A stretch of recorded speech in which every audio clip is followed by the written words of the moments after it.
चैत्र शुक्ल पक्ष की नवरात्रि की शुरुआत 2019 में 6 अप्रैल के दिन से होगी। इसी दिन से हिंदू नव संवत्सर का भी शुरुआत होता है।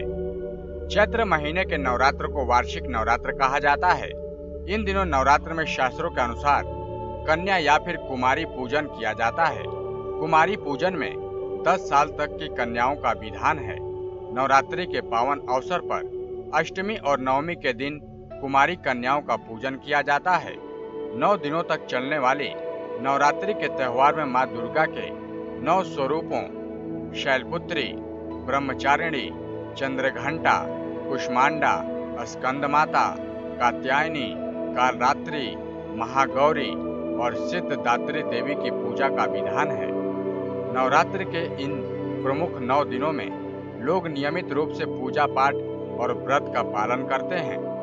दुर्गा पूजा के 9 दिन तक देवी दुर्गा का पूजन, दुर्गा सप्तशती का पाठ इत्यादि धार्मिक क्रिया किया जाता है और पौराणिक कथाओं में शक्ति की आराधना का महत्व भी व्यक्त किया गया है। नवरात्रि के पावन दिनों में लोग माता को खुश करने के लिए व्रत भी करते हैं। नवरात्रि के दौरान 8वें दिन सुबह कन्या पूजन का भी विधान है, जबकि वहीं कुछ लोग नवमी के दिन भी कन्या पूजन करते हैं, लेकिन अष्टमी के दिन कन्या पूजन करना श्रेष्ठ माना गया है।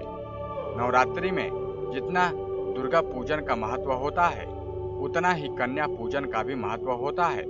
और पौराणों के अनुसार इंद्र ने जब ब्रह्मा जी से भगवती दुर्गा को खुश करने की विधि पूछी, तो उन्होंने सर्वोत्तम विधि के रूप में कन्या पूजन बताया था। और माना जाता है कि आहुति, पूजा पाठ, नियम और व्रत से दुर्गा माता इतनी खुश नहीं होती जितने कि कन्या पूजन से होती हैं।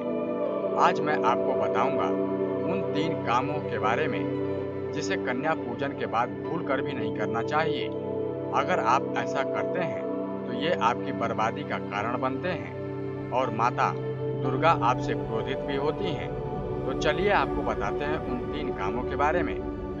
पहला, कन्याओं के घर से चले जाने के बाद यानी कन्या पूजन के बाद घर में सफाई न करें, यहाँ तक कि झाड़ू भी न लगाएं। ये कार्य कन्या पूजन से पहले ही करें। अगर घर ज्यादा गंदा है तो किसी कपड़े से साफ कर लें, लेकिन झाड़ू और पोछा बिल्कुल भी न लगाएं। दूसरा, पूजन के बाद गंदे कपड़े न धोएं। और वहीं तीसरा, पूजन के बाद नहाना, सिर धोना और नाखून काटना ये काम नहीं करना चाहिए। ये 3 काम जो कि कन्या पूजन के दौरान आपको बिल्कुल भी भूल कर नहीं करना चाहिए, नहीं तो ये आपके बर्बादी का कारण बनते हैं।